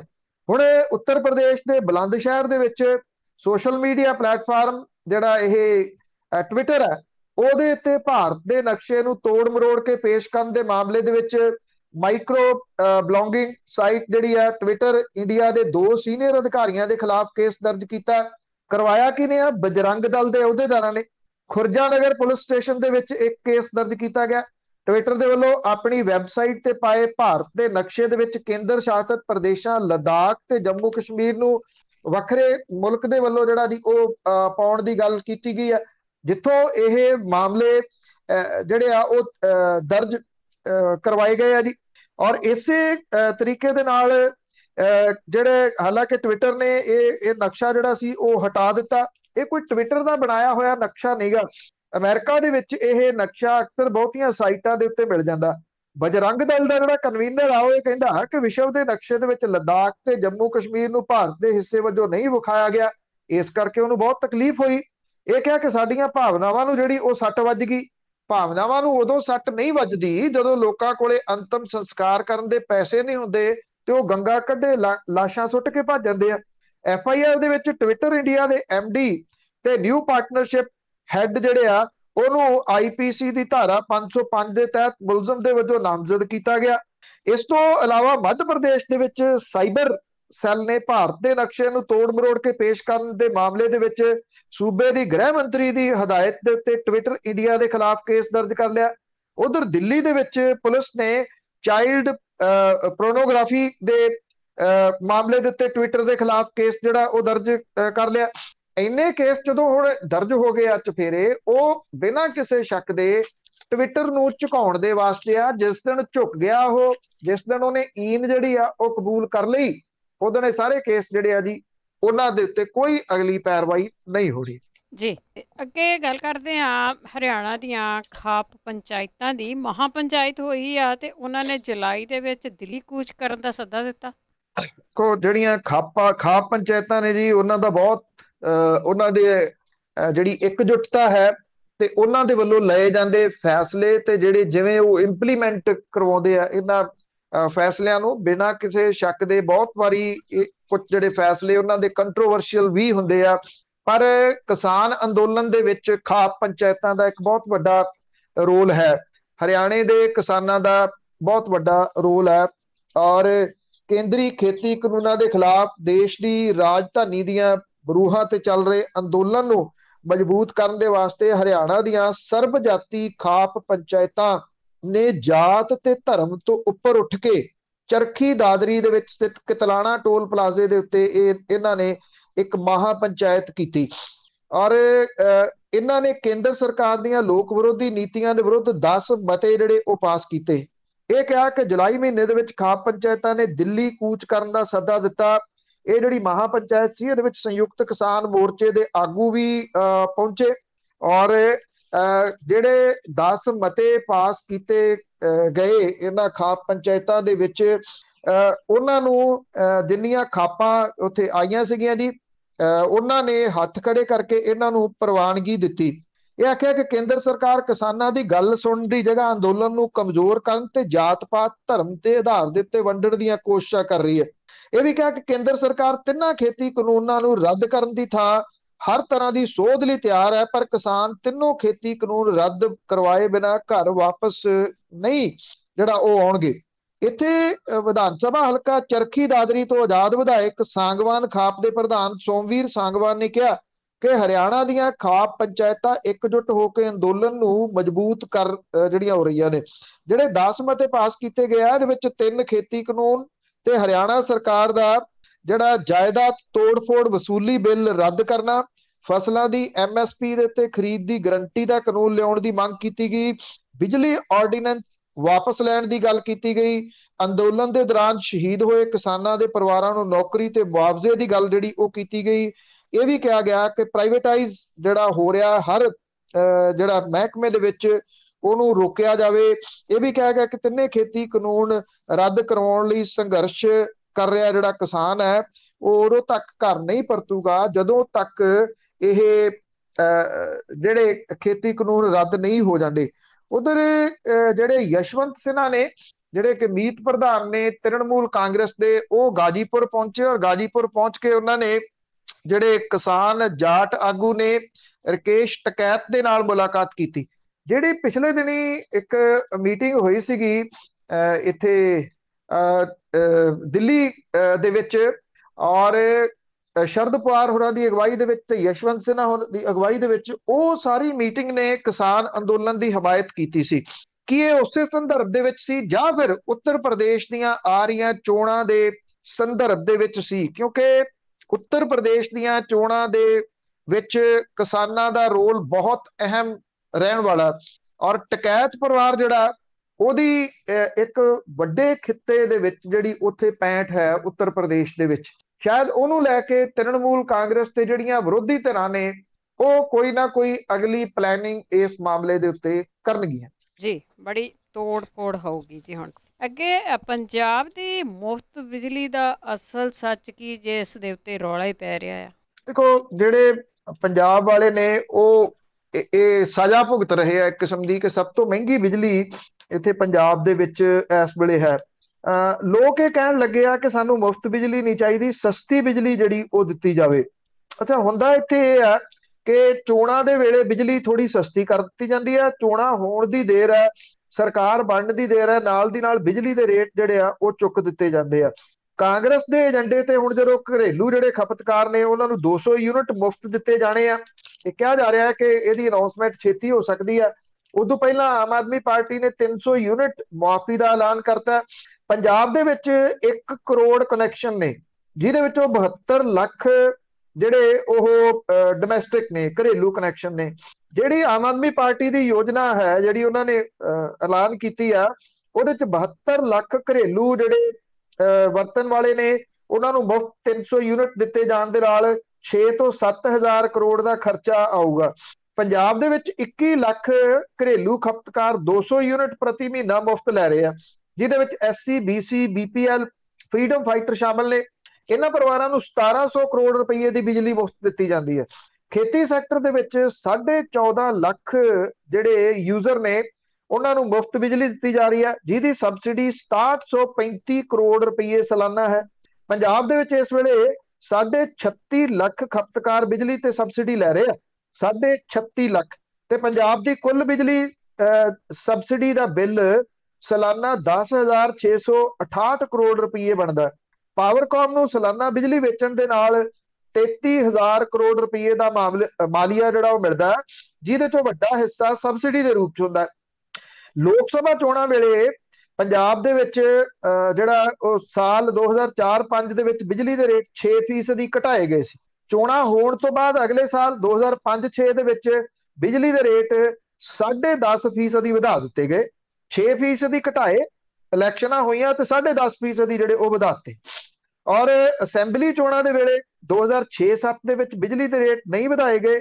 ਚੋਣਾਂ ਤੋਂ ਬਾਅਦ ਜਦੋਂ ਅਕਾਲੀ ਜਿਹੜੀ ਸਰਕਾਰ ਆ ਗਈ ਤੇ ਉਹਨਾਂ ਨੇ ਆਉਂਦਿਆਂ ਸਾਰ 4.90% ਦੀ ਰੇਟ ਵਧਾ ਦਿੱਤੇ। ਲੋਕ ਸਭਾ ਚੋਣਾਂ ਤੋਂ ਪਹਿਲਾਂ 2008-9 ਦੇ ਵਿੱਚ 2.6% ਦਾ ਵਾਧਾ ਕੀਤਾ ਗਿਆ। ਚੋਣਾਂ ਖਤਮ ਹੁੰਦੇ ਸਾਰ 2009-10 ਦੇ ਵਿੱਚ ਬਿਜਲੀ ਦੇ ਰੇਟ 13% ਤਾਂ ਚੁੱਕ ਦਿੱਤੇ ਗਏ। ਵਿਧਾਨ ਸਭਾ ਚੋਣਾਂ ਵੇਲੇ 16-17 ਦੇ ਵਿੱਚ ਸਰਕਾਰ ਨੇ ਬਿਜਲੀ ਦੇ ਰੇਟ 0.65% ਘਟਾ ਦਿੱਤੇ ਉਦੋਂ ਬਾਅਦ ਕਾਂਗਰਸ ਦੀ ਸਰਕਾਰ ਆ ਗਈ। ਪਹਿਲੇ ਵਰੇ ਦੇ ਵਿੱਚ ਉਹਨਾਂ ਨੇ ਬਿਜਲੀ ਦੇ ਰੇਟ ਜਿਹੜੇ ਸੀ ਉਹ 9.5% ਚੁੱਕਤੇ। ਲਗਾਤਾਰ 3 ਵਰੇ ਰੇਟ ਵਧਦੇ ਗਏ ਔਰ ਹੁਣ ਜਿਹੜੇ 0.5% ਰੇਟ ਘਟਾਏ ਗਏ ਆ, 0.5%। ਔਰ ਮੌਜੂਦਾ ਸਮੇਂ ਦੇ ਵਿੱਚ ਜਿਹੜੀ ਡੋਮੈਸਟਿਕ ਤੇ ਜਿਹੜੀ ਬਿਜ਼ਨਸ ਦੀ ਬਿਜਲੀ ਆ 1698 ਕਰੋੜ ਰੁਪਏ ਦੇ ਬਿਜਲੀ ਬਿੱਲ ਲੋਕ ਤਾਰ ਨਹੀਂ ਸਕੇ, ਜਿਨ੍ਹਾਂ ਨੂੰ ਪਾਵਰਕਾਮ ਨੇ ਡਿਫਾਲਟਰ ਜਿਹੜਾ ਉਹ ਐਲਾਨ ਦਿੱਤਾ ਹੋਇਆ। ਲੋਕ ਇਹ ਕਹਿੰਦੇ ਆ ਕਿ ਮੁਫਤ ਨਹੀਂ, ਸਾਨੂੰ ਸਸਤੀ ਬਿਜਲੀ ਜਿਹੜੀ ਉਹ ਦਿਓ। ਤੁਸੀਂ ਸੋਚ ਵੀ ਸਕਦੇ ਹੋ ਕਿ ਕਿਸ ਤਰੀਕੇ ਦੇ ਨਾਲ ਪੰਜਾਬ ਦੇ ਲੋਕਾਂ ਨੂੰ ਠੱਗਿਆ ਗਿਆ। ਆਪਾਂ ਸਟਾਰਟਿੰਗ 'ਚ ਗੱਲ ਕੀਤੀ ਸੀ, ਰੌਲਾ ਤੁਸੀਂ ਇਹ ਪਾ ਰਹੇ ਹੋ 300 ਯੂਨਿਟ ਦਾ, ਜਿਹੜੇ ਆ ਲੋਕਾਂ ਦੇ ਨਾਲ ਤੁਸੀਂ ਠੱਗੀ ਲਾਈ, ਜਿਹੜੀ ਕਿ ਚੋਣਾਂ ਤੋਂ ਪਹਿਲਾਂ 0.5% ਘਟਾਏ, ਚੋਣਾਂ ਹੁੰਦਿਆਂ ਸਾਰ 10.5% ਜਿਹੜੇ ਸੀ ਉਹ ਚੁੱਕ ਦਿੱਤੇ। ਠੱਗੀ ਇਹ ਆ ਜਾਂ ਵਾਅਦਾ ਕਰਨਾ ਜਿਹੜਾ ਜੀ ਉਹ ਠੱਗੀ ਜੀ। ਅੱਗੇ ਗੱਲ ਕਰਦੇ ਹਾਂ, ਪੰਜਾਬ ਦੇ ਵਿੱਚ ਚਾਰੇ ਪਾਸੇ ਜਿੱਧਰ ਮਰਜ਼ੀ ਦੇਖ ਲਓ ਹੜਤਾਲਾਂ ਹੀ ਹੜਤਾਲਾਂ ਹੈ। ਬਿਲਕੁਲ ਜੀ, ਚੋਣਾਂ ਦਾ ਵਰ੍ਹਾ ਹੈ ਜਿਹੜਾ ਕਿ ਹੜਤਾਲਾਂ ਵੱਲ ਨੂੰ ਇਸ਼ਾਰਾ ਕਰਦਾ। ਚਾਹੇ ਈਟੀਟੀ ਟੈਟ ਪਾਸ ਨੇ, ਉਹ ਲਗਾਤਾਰ ਸੰਘਰਸ਼ ਕਰ ਰਹੇ ਆ। ਉਹ ਕਦੀ ਕੁੱਟ ਖਾਣ ਚੰਡੀਗੜ੍ਹ ਜਾਂਦੇ ਆ, ਕਦੀ ਕੁੱਟ ਖਾਣ ਪਟਿਆਲੇ ਆਉਂਦੇ ਆ, ਕਦੀ ਉਹਨਾਂ ਨੂੰ ਮੁਹਾਲੀ 'ਚ ਹੀ ਪੈ ਜਾਂਦੀ ਆ। ਉਹ ਕਿਤੇ ਨਾ ਕਿਤੇ ਕੁੱਟ ਖਾਈ ਜਾਂਦੇ ਰੋਜ਼, ਉਹਨਾਂ ਦੀ ਕੋਈ ਗੱਲ ਨਹੀਂ ਸੁਣ ਰਿਹਾ। ਇੱਕ ਮੁੰਡਾ ਇੱਥੇ ਟੈਂਕੀ ਦੇ ਉੱਤੇ ਚੜਿਆ ਹੋਇਆ, ਉਹਦੀ ਹਾਲਤ ਬੇਸ਼ੱਕ ਮਾੜੀ ਬਹੁਤ ਬਣੀ ਹੋਈ ਆ, ਪਰ ਅਜੇ ਤੱਕ ਉਹਦੇ ਨਾਲ ਕੋਈ ਗੱਲ ਕਰਨ ਦੇ ਵਾਸਤੇ ਤਿਆਰ ਨਹੀਂ। ਡਾਕਟਰ ਗਾਂਧੀ ਵੀ ਕਹਿੰਦੇ ਆ ਕਿ ਜਿੰਨੀ ਉਹਦੀ ਸ਼ੂਗਰ ਡਿੱਗ ਪਈ ਹੋਈ ਆ, ਕਿਉਂਕਿ ਉਹ ਭੁੱਖ ਹੜਤਾਲ ਤੇ ਵੀ ਚਲੇ ਗਿਆ, ਹੁਣ ਉਹਦਾ ਸਰਵਾਈਵ ਕਰਨਾ ਔਖਾ ਹੋ ਜਾਣਾ ਜੇ ਸਰਕਾਰ ਨੇ ਤੁਰੰਤ ਉਹਦੇ ਵੱਲ ਧਿਆਨ ਨਾ ਦਿੱਤਾ। ਸਰਕਾਰ ਕੋਈ ਅਜੇ ਤੱਕ ਉਹਦੇ ਨਾਲ ਗੱਲ ਵੀ ਨਹੀਂ ਕਰ ਰਹੀ ਜੀ। ਉਧਰ ਜਿਹੜੇ ਕੱਚੇ ਅਧਿਆਪਕ ਨੇ ਉਹ ਚੜੇ ਹੋਏ ਆ ਬਿਲਡਿੰਗ ਦੇ ਉੱਤੇ ਬਾਕੀ ਉਹਨਾਂ ਦੇ ਸਾਥੀ ਬਾਹਰ ਬੈਠੇ ਆ ਬਿਲਡਿੰਗ ਤੇ, ਸਾਨੂੰ ਪੱਕਿਆ ਕੀਤਾ ਜਾਵੇ। ਇਹ ਲੋਕ ਜਿਹੜੇ ਨੇ ਇਹ ਬੜੇ ਲੰਬੇ ਸਮੇਂ ਤੋਂ ਇਹ ਕਰ ਰਹੇ ਨੇ, ਨੌਕਰੀਆਂ ਪੱਕੇ ਨਹੀਂ ਕੀਤੇ ਗਏ, ਉਹ ਆਪਣੀ ਜਗ੍ਹਾ ਦੇ ਉੱਤੇ ਹੜਤਾਲ ਜਿਹੜੀ ਕਰ ਰਹੇ ਆ। ਪੀਆਰਟੀਸੀ ਤੇ ਪਨ ਬੱਸ ਵਾਲਿਆਂ ਨੇ ਹੜਤਾਲ ਜਿਹੜੀ ਕੀਤੀ, ਉਹਨਾਂ ਨੇ ਕੱਲ ਪਟਿਆਲਾ ਪੂਰੇ ਦਾ ਪੂਰਾ ਘੇਰਿਆ ਹੋਇਆ ਸੀਗਾ। ਜਿਹੜੇ ਡਾਕਟਰਸ ਨੇ ਉਹਨਾਂ ਨੇ ਉਹ ਹੜਤਾਲ ਦੇ ਉੱਤੇ ਜਿਹੜਾ ਚਲੇ ਗਏ। ਐਨਪੀਏ ਜਿਹੜੀ ਆ ਨਾਨ ਪਰਫਾਰਮੈਂਸ ਜਿਹੜੀ, ਉਹਦੇ ਉੱਤੇ ਜਿਹੜਾ 5% ਦੀ ਕਟੌਤੀ ਕਰਤੀ ਆ ਪੰਜਾਬ ਸਰਕਾਰ ਨੇ, ਉਹਦੇ ਕਰਕੇ ਡਾਕਟਰ ਜਿਹੜੇ ਹੜਤਾਲ ਦੇ ਉੱਤੇ ਚਲੇ ਗਏ। ਥਾਂ ਥਾਂ ਦੇ ਉੱਤੇ ਸਰਕਾਰੀ ਹਸਪੀਟਲਾਂ ਦੇ ਵਿੱਚ ਲੋਕ ਖੱਜਲ ਹੁੰਦੇ ਰਹੇ, ਨਾ ਜਿਹੜੇ ਆਪਰੇਸ਼ਨ ਹੋਏ, ਨਾ ਓਪੀਡੀ ਹੋਈਆਂ, ਸਿਰਫ ਐਮਰਜੈਂਸੀ ਸੇਵਾਵਾਂ ਜਿਹੜੀਆਂ ਸੀ ਉਹ ਜਾਰੀ ਰਹੀਆਂ। ਇਹ ਮਹਾਮਾਰੀ ਦੇ ਵੇਲੇ ਬਾਕੀ ਜਿਹੜੇ ਇਲਾਜ ਸੀ ਉਹ ਕੋਈ ਕਿਸੇ ਨੇ ਨਹੀਂ ਕੀਤਾ। ਡਾਕਟਰਾਂ ਦੀ ਹੜਤਾਲ ਦੇ ਬਾਰੇ ਦੇ ਵਿੱਚ ਕੋਈ ਬਿਆਨ, ਪੀਆਰਟੀਸੀ ਦੇ ਹੜਤਾਲ ਦੇ ਬਾਰੇ ਦੇ ਵਿੱਚ ਕੋਈ ਬਿਆਨ, ਕੱਚੇ ਅਧਿਆਪਕਾਂ ਦੇ ਮਾਮਲੇ ਦੇ ਵਿੱਚ ਕੋਈ ਬਿਆਨ ਬਿਲਕੁਲ ਵੀ ਸਰਕਾਰ ਦਾ ਨਹੀਂ ਆਇਆ। ਮੁੱਖ ਮੰਤਰੀ ਹੈਗੇ ਆ, ਬਾਹਰਲੇ ਘਰੇ ਨੇ, ਫੇਸਬੁੱਕ ਦੇ ਉੱਤੇ ਲਾਈਵ ਹੋ ਜਾਂਦੇ ਆ, ਔਰ ਉਦੋਂ ਬਾਅਦ ਜਿਹੜਾ ਜੀ ਕੋਈ ਨਹੀਂ ਪੁੱਛਦਾ। ਸੈਕਟਰੀਏਟ ਭਾਂ ਕਰਦਾ, ਉੱਥੇ ਮਹੀਨਿਆਂ ਤੋਂ ਮੰਤਰੀ ਕਦੇ ਗਏ ਹੀ ਨਹੀਂ। ਅੱਜ ਕੱਲ ਉਂਝ ਵੀ ਸਰਕਾਰ ਦਿੱਲੀ ਬੈਠੀ ਆ, ਬਹੁਤੀ ਦਿੱਲੀ ਬਹਿ ਕੇ ਉਹ ਜੁਗਾੜ ਲਾਉਣ ਦੇ ਚੱਕਰਾਂ ਦੇ ਵਿੱਚ ਨੇ ਕਿ ਕਿਹਦਾ ਦਾ ਅੱਗੋਂ ਜਿਹੜਾ ਉਹ ਲੱਗਦਾ, ਕਿਹੜਾ ਜਿਹੜਾ ਉਹ ਵਿਧਾਇਕ ਬਣਦਾ, ਕਿਹੜਾ ਨਹੀਂ ਬਣਦਾ। ਉੱਥੇ ਸਾਰਾ ਕੁਝ ਜਿਹੜਾ ਜੀ ਚੱਲ ਰਿਹਾ। ਔਰ ਇਸ ਵੇਲੇ ਪੰਜਾਬ ਦੀਆਂ ਸੜਕਾਂ ਦੇ ਉੱਤੇ ਨਿਕਲਣਾ ਇਸ ਪੱਖੋਂ ਔਖਾ ਵੀ, ਇਹ ਨਹੀਂ ਪਤਾ ਕਿਹੜੀ ਸੜਕ ਕਿਹੜੀ ਧਿਰ ਨੇ ਕਦੋਂ ਕਿੱਥੋਂ ਜਾਮ ਕਰ ਲੈਣੀ ਹੈ। ਜੀ ਵਾਹ ਹਫੜੀ। ਅਖੀਰ ਦੇ ਵਿੱਚ ਗੱਲ ਕਰਦੇ ਹਾਂ ਆਈਲੈਟਸ ਬੈਂਡ ਦੇ ਚੱਕਰ ਦੀ। ਇਸ ਦੇ ਵਿੱਚ ਜੋ ਕੰਟਰੈਕਟ ਮੈਰਿਜ ਹੋ ਰਹੀਆਂ, ਉਹਨਾਂ ਚੱਕਰਾਂ ਦੇ ਵਿੱਚ ਉਲਝ ਗਿਆ ਪੰਜਾਬੀ। ਦੇਖੋ, ਅੱਜ ਤੋਂ ਕੋਈ 12-13 ਸਾਲ ਪਹਿਲਾਂ ਇਹ ਬੜਾ ਮਾਮਲਾ ਇੰਟਰਨੈਸ਼ਨਲ ਸੁਰਖੀਆਂ ਦੇ ਵਿੱਚ ਰਹਿੰਦਾ ਸੀਗਾ, ਔਰ ਉਸ ਵੇਲੇ ਇਹ ਸਿਖਰ ਸੀਗਾ ਇਸ ਚੀਜ਼ ਦਾ ਕਿ ਇੱਕ ਜਿਹੜੀ ਹੈਂਡੀਕੈਪ ਕੁੜੀ ਸੀ, ਉਹਦੇ ਨਾਲ ਵਿਆਹ ਕਰਾ ਕੇ ਕੋਈ ਟੋਰਾਂਟੋ ਦੇ 에ਅਰਪੋਰਟ ਤੇ ਜਿਹੜਾ ਉਤਰਿਆ ਸੀਗਾ ਉਦੋਂ, ਔਰ ਉਹ ਕਹਿੰਦਾ ਸੀਗਾ 에ਅਰਪੋਰਟ ਤੇ ਉਤਰਨ ਸਾਰ ਮੈਂ ਤਾਂ ਇੱਥੇ ਇਮੀਗ੍ਰੇਸ਼ਨ ਲੈਣੀ ਸੀ, ਉਹ ਮੈਂ ਲੈ ਲਈ, ਹੁਣ ਨਹੀਂ ਮੈਂ ਤੇਰੇ ਨਾਲ ਜਿਹੜਾ ਨਹੀਂ ਜਾਂਦਾ। ਉਦੋਂ ਬਾਅਦ ਫਿਰ ਕੈਨੇਡਾ ਦੇ ਵਿੱਚ ਕਾਨੂੰਨ ਬਦਲੇ। ਉਹਨਾਂ ਬਦਲੇ ਹੋਏ ਕਾਨੂੰਨਾਂ ਨੇ ਜਿਹੜੇ ਸਹੀ ਵਿਆਹ ਕਰਾ ਕੇ ਜਾਂਦੇ ਸੀ ਉਹਨਾਂ ਦੇ ਉੱਤੇ ਵੀ ਬੜੀ ਲੰਬੀ ਜਿਹੜੀ ਰਿਸਟ੍ਰਿਕਸ਼ਨਸ ਸੀਗੀਆਂ ਉਹ ਲਵਾ ਦਿੱਤੀਆਂ। ਉਦੋਂ ਬੜਾ ਇਹ ਚੱਲਦਾ ਸੀਗਾ, ਨਕਲੀ ਵਿਆਹ ਬੜੇ ਇੱਥੇ ਹੁੰਦੇ ਸੀਗੇ ਪੰਜਾਬ ਦੇ ਵਿੱਚ। ਇਹਨਾਂ ਨਕਲੀ ਵਿਆਹਾਂ ਦੇ ਵਿੱਚ ਇੱਕ ਇੱਥੇ ਮੈਰਿਜ ਪੈਲੇਸ ਫੜਿਆ ਸੀਗਾ ਮੋਗੇ ਦੇ ਨੇੜੇ, ਔਰ ਉਹਦੇ ਵਿੱਚ ਫੜਿਆ ਏਦਾਂ ਗਿਆ ਵੀ ਜਿਹੜਾ ਕੋਈ ਆਫੀਸਰ ਸੀਗਾ ਉਹ ਦੇਖਦਿਆਂ ਉਹਨੇ ਇਹ ਦੇਖਿਆ ਵੀ ਬਰਾਤ ਵੀ ਉਹੀ ਆ, ਤੇ ਇਹਦੇ ਵਿੱਚ ਜਿਹੜਾ ਰਿਸ਼ਤੇਦਾਰ ਵੀ ਉਹੀ ਨੇ, ਵੀ ਇਹ 3-4 ਵੀਡੀਓ ਇਕੱਠੀਆਂ ਕਿਵੇਂ ਹੋ ਗਈਆਂ, ਉਦੋਂ ਇਹ ਪਤਾ ਲੱਗਿਆ ਸੀਗਾ ਵੀ ਜਿਹੜੀਆਂ ਕਿਰਾਏ ਦੇ ਉੱਤੇ ਬਰਾਤਾਂ ਮਿਲ ਜਾਂਦੀਆਂ ਨੇ, ਕਿਰਾਏ ਦੇ ਉੱਤੇ ਰਿਸ਼ਤੇਦਾਰ ਜਿਹੜੇ ਆ ਉਹ ਮਿਲ ਜਾਂਦੇ ਆ, ਔਰ ਉਹ ਕਿਰਾਏ ਦੇ ਰਿਸ਼ਤੇਦਾਰ ਲੈ ਕੇ ਨਕਲੀ ਵਿਆਹ ਜਿਹੜੇ ਉਹ ਕੀਤੇ ਜਾਂਦੇ ਸੀਗੇ ਸਿਰਫ ਇਮੀਗ੍ਰੇਸ਼ਨ ਲੈਣ ਦੇ ਵਾਸਤੇ। ਹੁਣ ਸਮਾਂ ਬਦਲ ਗਿਆ, ਪੰਜਾਬੀ ਬਦਲ ਗਏ, ਜਿਹੜੇ ਪੱਕੇ ਪੇਪਰ ਨੇ ਅਦਾਲਤ ਦੇ ਉਹਦੇ ਉੱਤੇ ਲਿਖ ਕੇ ਹੁਣ ਕੰਟਰੈਕਟ ਸਾਈਨ ਹੋਣ ਲੱਗੇ। ਕੰਟਰੈਕਟ ਕੀ ਨੇ ਕਿ ਜਿਹੜੀ ਲੜਕੀ ਜਾਂਦੀ ਹੈ, ਜਿਹੜੀ ਬੈਂਡ, ਕਿਉਂਕਿ ਕਿਸੇ ਟਾਈਮ ਤਾਂ ਬੈਂਡ ਹੁੰਦਾ ਸੀ ਨਾ, ਜਿਹੜੇ ਬੈਂਡ ਵਾਜੇ ਵੱਜਦੇ ਸੀ, ਉਹ ਬੈਂਡ ਵਾਜੇ ਪਾਸੇ ਹੋ ਗਏ, ਇਹ ਬੈਂਡ ਆ ਗਏ ਜੀ ਆਇਲਟਸ ਦੇ। ਆਇਲਟਸ ਦੇ ਕਿੰਨੇ ਬੈਂਡ ਆਏ ਆ ਉਹਦਾ ਫਿਰ ਇਸ਼ਤਿਹਾਰ ਅਖਬਾਰਾਂ ਦੇ ਵਿੱਚ ਆਉਂਦਾ ਕਿ ਇੰਨੇ ਬੈਂਡ ਵਾਲੀ ਜਿਹੜੀ ਲੜਕੀ ਆ ਉਹਨੇ ਬਾਹਰ ਜਾਣਾ ਤੇ ਉਹਦਾ ਖਰਚਾ ਚੁੱਕਣ ਲਈ ਜਿਹੜਾ ਉਹ ਫਿਰ ਰਿਸ਼ਤੇ ਲਈ ਸੰਪਰਕ ਕਰੇ। ਤੇ ਜਿਹੜੇ ਵਿਚੋਲੇ ਨੇ ਉਹ ਇਕਰਾਰਨਾਮਾ ਜਿਹੜਾ ਕਰਾਉਂਦੇ ਆ ਉਹ ਪੱਕੇ ਪੇਪਰ ਦੇ ਉੱਤੇ ਕਰਾਉਂਦੇ ਆ। ਉਹਨਾਂ ਦੇ ਵਿੱਚ ਜਿਹੜਾ ਕੁਝ ਲਿਖਿਆ ਜਾਂਦਾ ਉਹ ਪੰਜਾਬੀਆਂ ਦੀ ਮਾਨਸਿਕਤਾ ਦੀ ਜਿਹੜੀ ਆ ਉਹ ਕਹਾਣੀ ਕਹਿ ਰਿਹਾ ਕਿ ਇਹ ਕਿੱਥੇ ਕਹਾਣੀ ਜਿਹੜੀ ਉਹ ਚਲੇ ਗਈ ਹੋਈ ਆ।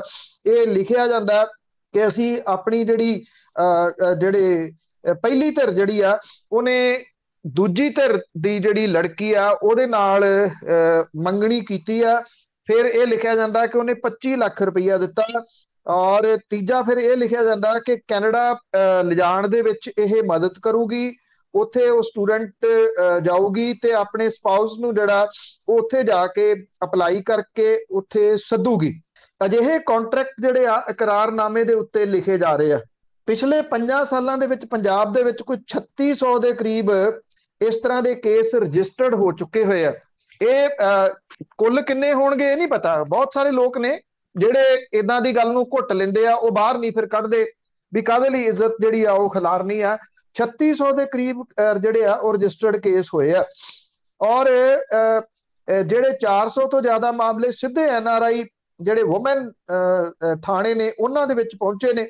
ਇਹਦੇ ਵਿੱਚ ਬਹੁਤ ਸਾਰੇ ਜਿਹੜੇ ਨੌਜਵਾਨ ਨੇ ਜਿਨ੍ਹਾਂ ਦੇ ਨਾਲ ਇਹ ਠੱਗੀ ਹੋ ਗਈ ਉਹ ਸੁਸਾਈਡ ਵੀ ਕਰ ਗਏ। ਇਹਨਾਂ ਦੇ ਵਿੱਚੋਂ ਜਿਹੜੇ ਬਹੁਤੇ ਸਭ ਤੋਂ ਜ਼ਿਆਦਾ ਮਾਮਲੇ ਨੇ ਉਹ 2 ਸਾਲ ਪੁਰਾਣੇ ਨੇ। ਫਰੈਸ਼ ਕੇਸ ਜਿਹੜੇ ਉਹ ਲਗਾਤਾਰ ਦਰਜ ਹੋ ਰਹੇ ਨੇ। ਵੀਜ਼ਾ, ਇੰਸਟੀਟਿਊਸ਼ਨ ਫੀਸ, ਸਿਕਿਉਰਿਟੀ ਮਿਲਾ ਕੇ ਕੁਝ 40-40 ਲੱਖ ਰੁਪਈਆ ਲੋਕਾਂ ਦਾ ਖਰਚ ਹੋ ਰਿਹਾ ਤੇ ਮੁੜ ਕੇ ਉੱਥੇ ਜਾ ਕੇ ਕੁੜੀ ਜਿਹੜੀ ਉਹ ਮੁੱਕਰ ਜਾਂਦੀ ਹੈ। ਉਹ ਕਹਿੰਦੀ ਉਹ ਕੰਟਰੈਕਟ ਉੱਥੇ ਸਾਈਨ ਕੀਤਾ ਸੀ, ਜੋ ਤੁਸੀਂ ਕਰਨਾ ਉਹ ਕਰ ਲਓ। ਇੱਥੇ ਜਿਹੜੀਆਂ ਦੁਸ਼ਮਣੀਆਂ ਪਰਿਵਾਰਾਂ ਦੇ ਵਿੱਚ ਪੈ ਰਹੀਆਂ ਨੇ ਉਹ ਵੱਖਰੀਆਂ ਨੇ। ਇਹਦੇ ਵਿੱਚ ਜਿਹੜੇ ਏਜੰਟ ਨੇ ਉਹਨਾਂ ਦਾ ਬਹੁਤ ਵੱਡਾ ਰੋਲ ਹੈ। ਉਹ ਆਪਣਾ ਹਿੱਸਾ ਪੱਤੀ ਲੈ ਕੇ ਤੇ ਦੋਨਾਂ ਨੂੰ ਟਕਰਾ ਕੇ ਲਾਂਭੇ ਹੋ ਜਾਂਦੇ ਆ ਤੇ ਇਹ ਕੰਟਰੈਕਟ ਜਿਹੜਾ ਉਹ ਲੈ ਕੇ ਮੁੰਡੇ ਵਾਲੇ ਮੋਸਟਲੀ ਜਿਹੜਾ ਜੀ ਉਹ ਇੱਥੇ ਤੁਰੇ ਫਿਰਦੇ ਆ ਵੀ ਇਹਦੇ ਉੱਤੇ ਸਾਈਨ ਹੋਏ ਆ, ਇੰਨੇ ਦਾ ਅਸੀਂ ਜਿਹੜਾ ਉਹ ਪੇਪਰ ਲਾਇਆ ਸੀਗਾ। ਜ਼ਮੀਨਾਂ ਵਿਕ ਰਹੀਆਂ ਨੇ, ਉਹਦੇ ਉੱਤੇ ਕਰਜ਼ਾ ਚੁੱਕਿਆ ਜਾ ਰਿਹਾ। ਕਰਜ਼ਾ ਚੁੱਕ ਕੇ ਇਹ ਪੈਸੇ 40-40 ਲੱਖ ਰੁਪਈਆ ਜਿਹੜਾ ਉਹ ਦਿੱਤਾ ਜਾ ਰਿਹਾ ਤੇ ਮੁੜ ਕੇ ਜਿਹੜੀ ਆ ਉਹ ਵੱਡੀ ਠੱਗੀ ਵੱਜ ਰਹੀ ਆ। ਮੈਕਸਿਮਮ ਜਿਹੜੇ ਉਹ ਹੋ ਰਹੇ ਆ ਉਹ ਕੈਨੇਡਾ ਦੇ ਵਿੱਚ ਜਾਣ ਦੇ ਵਾਸਤੇ ਹੋ ਰਹੇ। ਬਿਲਕੁਲ ਜੀ, ਇਹ ਸਿਸਟਮ ਹੀ ਕੈਨੇਡਾ ਦੇ ਵਿੱਚ ਆ, ਅਮਰੀਕਾ ਦੇ ਵਿੱਚ ਹੋ ਰਿਹਾ ਤੇ ਪਰ ਬੜੀ ਮਾੜੀ ਗੱਲ ਹੈਗੀ ਆ। ਬਹੁਤ ਬਹੁਤ ਧੰਨਵਾਦ ਬਲਤੇਜ ਪੰਨੂ ਜੀ। ਮਿਹਰਬਾਨੀ ਜੀ, ਧੰਨਵਾਦ ਜੀ, ਸਤਿ ਸ਼੍ਰੀ ਅਕਾਲ। ਸਤਿ ਸ਼੍ਰੀ ਅਕਾਲ ਜੀ। ਤੇ ਸਰੋਤੇ ਇਸ ਨਾਲ ਬਲਤੇਜ ਪੰਨੂ ਜੀ ਜੋ ਸਾਡੇ ਨਾਲ ਜੁੜਦੇ ਨੇ, ਕਰਦੇ ਨੇ ਖਬਰਾਂ। ਇਸੇ ਦੇ ਨਾਲ ਸਾਡਾ ਅੱਜ ਦਾ ਬੁਲੇਟਿਨ ਇੱਥੇ ਸਮਾਪਤ। ਬਲਵਿੰਦਰ ਕੌਰ ਵੱਲੋਂ ਵੀ ਆਪ ਸਭ ਨੂੰ ਹੀ ਪਿਆਰ ਭਰੀ ਸਤਿ ਸ਼੍ਰੀ ਅਕਾਲ।